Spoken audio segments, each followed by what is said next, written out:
एक वक्त की बात है। अरब के रेगिस्तान में एक कस्बे में एक झोपड़ी में जरीना नाम की एक औरत रहती थी। वो अपने शौहर के साथ रहती है और रोज के गुजर बसर के लिए उसका शौहर बहुत दूर काम करने जाता था। एक रात वो घर में अकेली थी और वो अकेली बैठी हुई कुछ सोच रही थी।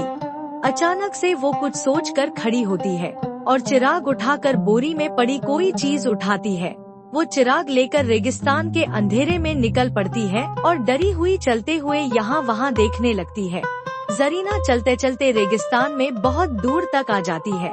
काफी दूर आने के बाद जरीना को रेगिस्तान में एक बहुत बड़ी और भयानक गुफा दिखाई देती है। वहाँ रुककर जरीना वो गुफा को देखने लगती है और कुछ सोचने लगती है और थोड़ी देर बाद जरीना वो गुफा में अंदर की तरफ जाने लगती है। जरीना गुफा के काफी अंदर तक चली जाती है और वो काफी घबराने लगती है।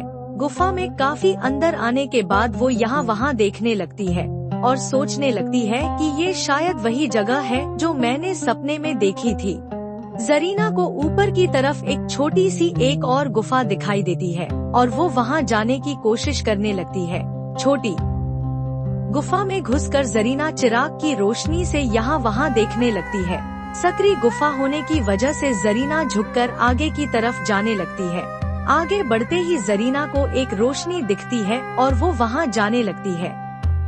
जरीना जब आगे बढ़ती है तभी उसको सामने बहुत सारा खजाना दिखाई देता है और वो खजाने को देखती रह जाती है।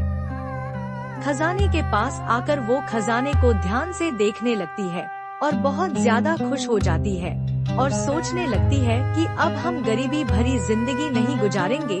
तभी अचानक जरीना को खजाने में एक सोने का जादुई चिराग दिखता है और वो चिराग को देखती है और उठाती है।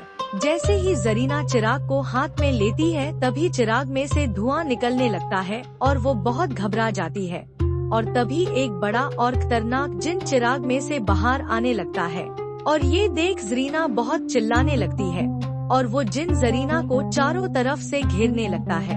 ये देख जरीना घबराकर चिराग फेंक देती है और गुफा से बाहर की तरफ दौड़ने लगती है और वो इतनी दूर आ जाती है कि जरीना को अपने घर का रास्ता भी याद नहीं रहता और काफी रात भी हो जाती है और वो इतनी थक जाती है और वही जमीन पर रेत में सो जाती है। पूरी रात जरीना रेगिस्तान में एक पेड़ के नीचे नींद निकलती है और घबराई हुई बस एक चीज बार बार बोलती है कि अब कभी मैं यहाँ नहीं आऊंगी।